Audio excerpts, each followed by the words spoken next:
迎嚟臨我嘅頻道，我叫子欣。呢個頻道以粵語簡約風慢慢講書，分享文學、心靈、人生、哲理、讀物，拆解文字入面嘅溫柔與智慧。事不宜遲，準備開始。唔該，埋單，聽日見啦。你食咗飯未啊？呢幾句說話對於我哋呢啲每日都講廣東話嘅人嚟講，簡直好似呼吸咁自然。但係你有冇諗過呢隻語言到底定義咗邊一班人？喺好多外地人眼中，廣東話同廣東人好似係畫上等號嘅。你講廣東話，你咪就係廣東人咯。但係如果你去到香港街頭，問一個土生土長嘅香港人，你係咪廣東人？佢可能會愣一愣，然後話：你知我係香港人，點解隻語言會喺唔同嘅地方、唔同嘅族群入面產生完全唔同嘅化學反應？究竟廣東人同廣東話係一種點樣嘅根源關係？而香港人同廣東話又係點樣由一種溝通工具變成一種入骨嘅身份認同？今日呢條片，我哋就嚟拆解下呢場跨越地理同心理嘅語言大冒險。廣東人與廣東話係根，亦係一種日常。首先，我哋要搞清楚一個概念，雖然個名叫廣東話，但係廣東省入面係咪個個都講廣東話呢？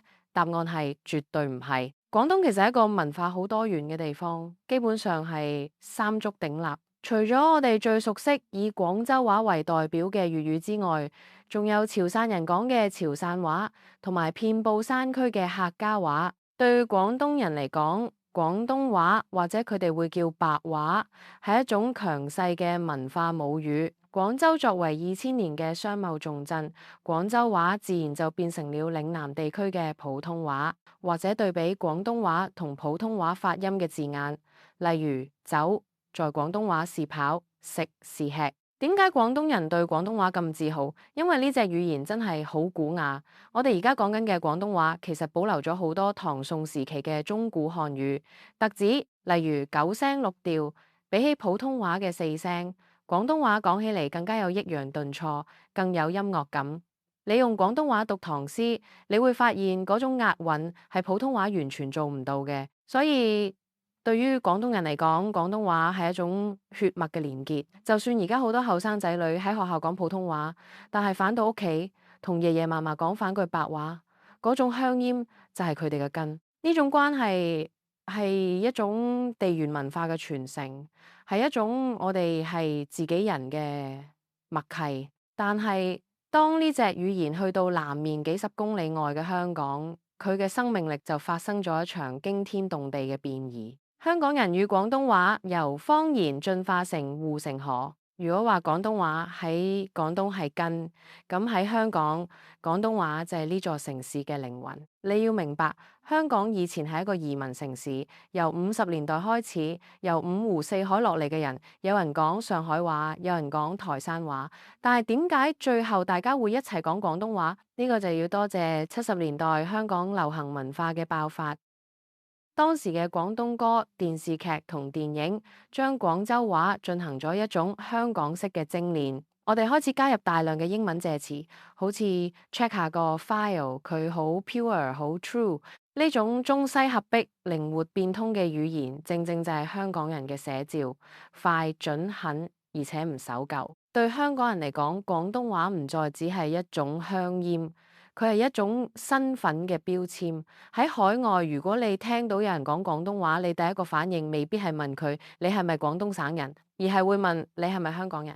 呢隻語言喺香港變成咗一種文化嘅護城河，佢保護住我哋獨特嘅幽默感，例如嗰啲無厘頭嘅笑話，嗰啲只有講廣東話先明嘅相關語。當一個語言承載咗一個地方嘅所有集體回憶，佢就已經唔止係溝通工具，而係生存嘅證據。兩者嘅微妙差異，我哋同我哋之間。講到呢度，你可能會問：廣東人同香港人對廣東話嘅感情有咩唔同？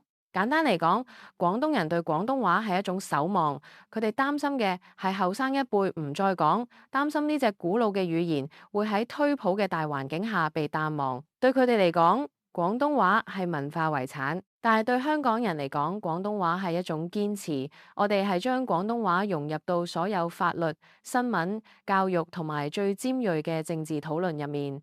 廣東話喺香港係一隻完全體嘅語言。雖然大家講嘅都係同一個語系，但廣東人可能會覺得香港話唔夠正宗，太多英文；而香港人可能會覺得廣東嘅白話用詞太舊，有啲土氣。